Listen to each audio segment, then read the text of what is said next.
नमस्कार, मैं रुचि पांडे आपका स्वागत करती हूं हमारे खास कार्यक्रम दुनिया दरबार में। दुनिया के गलियारे से भारत के लिए एक अच्छी खबर सामने आई है। रूस ने शंघाई सहयोग संगठन में कश्मीर मुद्दे को लेकर भारत का समर्थन करते हुए पाकिस्तान को फटकार लगाई है।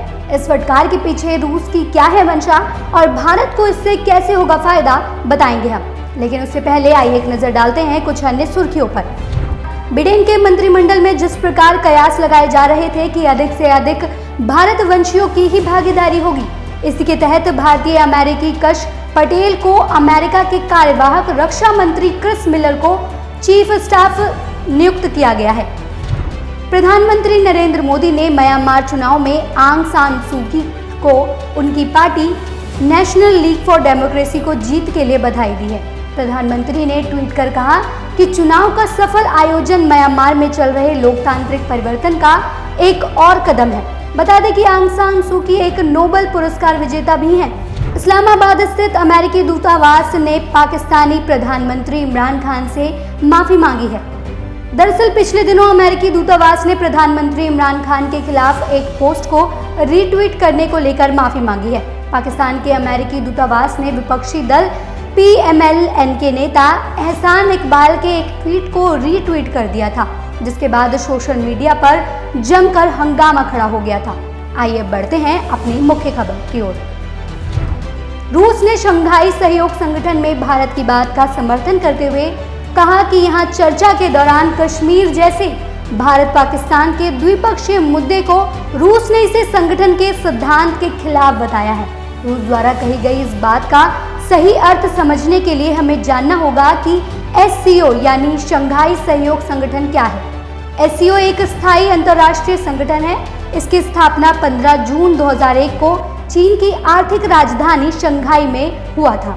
यह एक राजनीतिक, आर्थिक और सुरक्षा संगठन है जिसका उद्देश्य सदस्य देशों में शांति, सुरक्षा व स्थिरता बनाए रखना है। इस संगठन में एक चार्टर पर भी सदस्य देशों से हस्ताक्षर करवाए गए थे, जिसका उद्देश्य संगठन के लक्ष्यों व सिद्धांतों आदि के साथ इसकी संरचना तथा गतिविधियों को रेखांकित करता है। इस संगठन की आधिकारिक भाषाएं चीनी और रूसी हैं और वर्तमान में इसके सदस्य देशों में कजाकिस्तान, चीन, किर्गिस्तान, रूस, उज्बेकिस्तान, भारत और पाकिस्तान शामिल है। दरअसल हर बार SCO में पाकिस्तान द्वारा कश्मीर के मुद्दे को उठाकर पाकिस्तान अपना हित साधने का प्रयास कर रहा था। अभी प्रधानमंत्री नरेंद्र मोदी ने मंगलवार को हुई संगठन के डिजिटल शिखर सम्मेलन में अपने संबोधन में समूह के आधारभूत सिद्धांतों का उल्लंघन कर द्विपक्षीय मुद्दे को अनावश्यक रूप से बार बार लाने पर आपत्ति जाहिर की थी। इसी पर रूस मिशन के उप प्रमुख रोमन बाबुश्किन ने एक प्रेस मीटिंग के दौरान कहा कि यह SCO चार्टर का हिस्सा है कि द्विपक्षीय मुद्दे को SCO के एजेंडे में नहीं लाया जाए।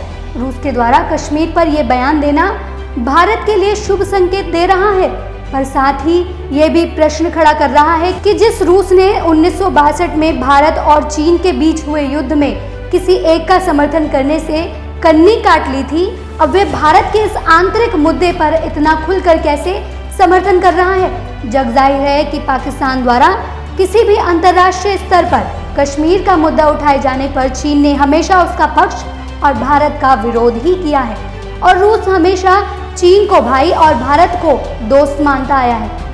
अब SCO में कश्मीर के मुद्दे को उठाए जाने पर पाकिस्तान का विरोध और भारत का समर्थन कुछ अटपटा तो जरूर लगता है और साथ ही ऐसे में रूस के साथ चीन के बीच जो संबंध है वह खराब होने के भी कयास लगाए जा रहे हैं। खैर जो भी हो, रूस द्वारा दिए गए इस बयान से भारत के साथ रूस के अच्छे संबंध होने की आशा की जा रही है। रूस और भारत के बीच संबंधों की बात की जाए तो भारत और रूस के बीच द्विपक्षीय संबंधों का इतिहास बहुत ही पुराना है। हाँ, वो बात अलग है कि साल 2014 में रूस को अमेरिका के साथ चल रहे विवाद के कारण चीन के साथ सहयोग बढ़ाने के लिए विवश भी होना पड़ा था। भारत और रूस दोनों ही एक देश दूसरे की रणनीतिक स्वायत्तता तथा स्वतंत्र विदेशी नीति के समर्थक ही रहे हैं। वर्तमान में रूस द्वारा देश की अर्थव्यवस्था में चीनी हस्तक्षेप को एक सुरक्षित स्तर तक सीमित रखा गया है। भारत की स्वतंत्रता के बाद से रक्षा, अंतरिक्ष, परमाणु ऊर्जा, औद्योगिक तकनीकी और कई अन्य महत्वपूर्ण क्षेत्रों में देश की स्थानीय क्षमता के विकास में रूस का महत्वपूर्ण योगदान रहा है। वैश्विक राजनीति और कई महत्वपूर्ण अंतर्राष्ट्रीय मंचों पर अमेरिका के समक्ष रूस एक सकारात्मक संतुलन स्थापित करने में सहायता करता है। अब रूस द्वारा दिए गए इस बयान से भारत और रूस के बीच संबंध और भी मजबूत होने की आशा की जा रही है। देश और दुनिया की तमाम जानकारी और देश अंतर्राष्ट्रीय संबंधों से जुड़ी जानकारी के लिए आप देखते रहिए हमारा खास कार्यक्रम दुनिया दरबार। धन्यवाद।